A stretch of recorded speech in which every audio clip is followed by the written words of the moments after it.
Magandang hapon sa lahat. Ngayong araw, pag-uusapan natin ang pagpaplano at pagsusuri sa teknolohiyang self-repairing buildings na maaaring magdulot ng malaking pagbabago sa ating industriya. Isa rin sa ating pangunahing layunin ay matukoy ang budget at pondo na kakailanganin upang maisakatuparan ang proyekto. Bago tayo tuluyang magsimula, aking ipapakilala sa inyo ang arkitektong mangunguna sa pagpupulong na ito. Ako nga po pala si Architect General Justin Billones, kasama ang iba pang arkitekto, sina Architect Nale, Architect Sikat, Architect Palo, Architect Rain, Architect Mario, Architect Svan. Aking ipapaalam sa inyo na walang liban sa pulong na ito.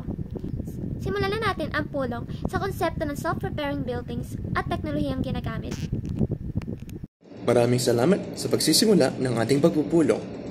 Ang self-repairing buildings ay isang revolutionary konsepto sa arkitektura, kung saan ang mga struktura ay may kakayahang automatikong ayusin ang sarili mula sa maliliit na pinsala.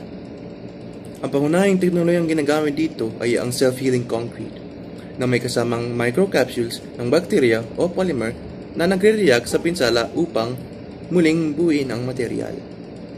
Bukod dito, may smart materials din tulad ng shape memory alloys at self-healing polymers na ginagamit sa iba't ibang bahagi ng gusali upang mapanatili ang structural integrity nito. Sa pamamagitan ng teknolohiyang ito, ang nagiging mas matibay, matipid at eco-friendly ang mga gusali. Ang tanong ngayon, paano natin may sasama ang ganitong teknolohiya sa ating mga proyekto?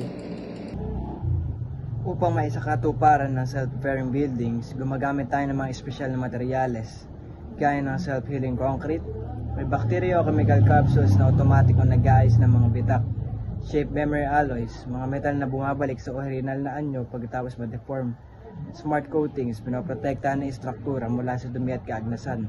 Sa construction, mahalaga rin ang modular design para sa mas mabilis na pagpapatayo at pagsasaayos ng gusali. Para ipakita kung paano ito ginagagamit sa actual, papaliwanag na Architect Marjorie Nunale ang ilang case studies.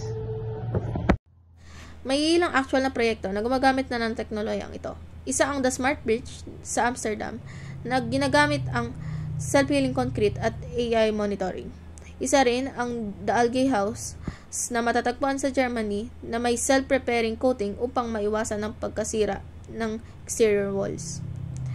Isa rin ang UK Smart Roads na may built-in asphalt healing system para sa mas matibay na kalsada. Para sa ating proyekto, maaari nating pag-aaralan kung paano ito iaangkop sa ating disenyo. Ngayon, tatalakayin naman ni Architect Mario Manuel ang mga benepisyo at aplikasyon ng teknolohiyang ito sa industriya. Tulong ito sa maraming bagay. Ang pangunahing benepisyo sa self-repairing buildings ay pagbawas ng maintenance cost at pagpapahaba ng buhay ng gusali. Narito ang ilan sa mga pangunahing aplikasyon nito. Matibay na istruktura, mas ligtas ang mga gusali laban sa natural na kalamidad. Mababang gastos sa pagpapanatili, hindi na kailangan ng madalas na pagpapaayos. Eco-friendly construction, mas kaunting basura at carbon footprint. Sa mga susunod na taon, inaasahang magiging pamantayan ang ganitong teknolohiya sa sustainable at architecture. Makikinabang dito ang malalaking kumpanya, gobyerno at pribadong sektor na naglalayon ng matibay at matagalang infrastruktura. Bukod sa mas mababang maintenance cost, makakatulong din ito sa pagbabawas ng carbon footprint ng construction. Para sa mga gastusin sa materyales, ang self-healing concrete ay inaabot ng 15,000, ang shape memory alloys for structural reinforcement ay 8,500. Ang self-healing polymers for wall coatings ay 3,200. Ang smart sensors for structural monitoring ay 2,800. Ang labor cost ay 10,000. Ang architectural and engineering fees ay 5,000. Ang permits at regulatory compliance ay 1,500. At ang miscellaneous and contingency fund ay 4,000. Sa kabuuan yon, kailangan natin gumastos ng 50,000 pesos. Sa karaniwang gusali na walang self-repairing technology, maaaring mas mura ang initial cost, nasa 35 million to 40 million peso lamang. Ngunit kung isasama natin ang maintenance at repair cost sa loob ng 20 taon, Maaaring mas mahal pa ito sa katagalan. Kaya bagamat mas mataas ang unang gastos para sa self-repairing buildings, makakatipid tayo sa long-term repairs at maintenance. Kung magsisimula tayo ngayon, maaaring umabot ng 12 hanggang 18 buwan ang buong proyekto, kasama ang research, design at construction. Mahalaga ring tukuyin ang tamang suppliers para sa specialized materials upang maiwasan ang delay sa proseso. Maraming salamat sa inyong lahat sa inyong mga mahalagang kontribusyon sa talakayang ito.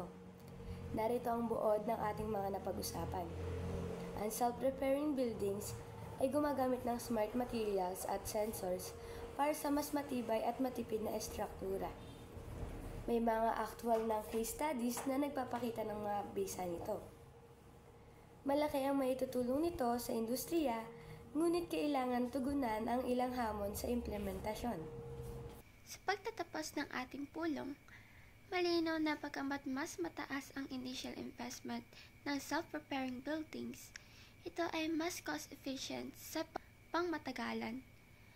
Maghahanda tayo ng feasibility study para maipakita ang project savings at environmental impact. Salamat sa inyong lahat at pagkita-kita tayo sa susunod na pagpupulong para sa karagdagang detalye.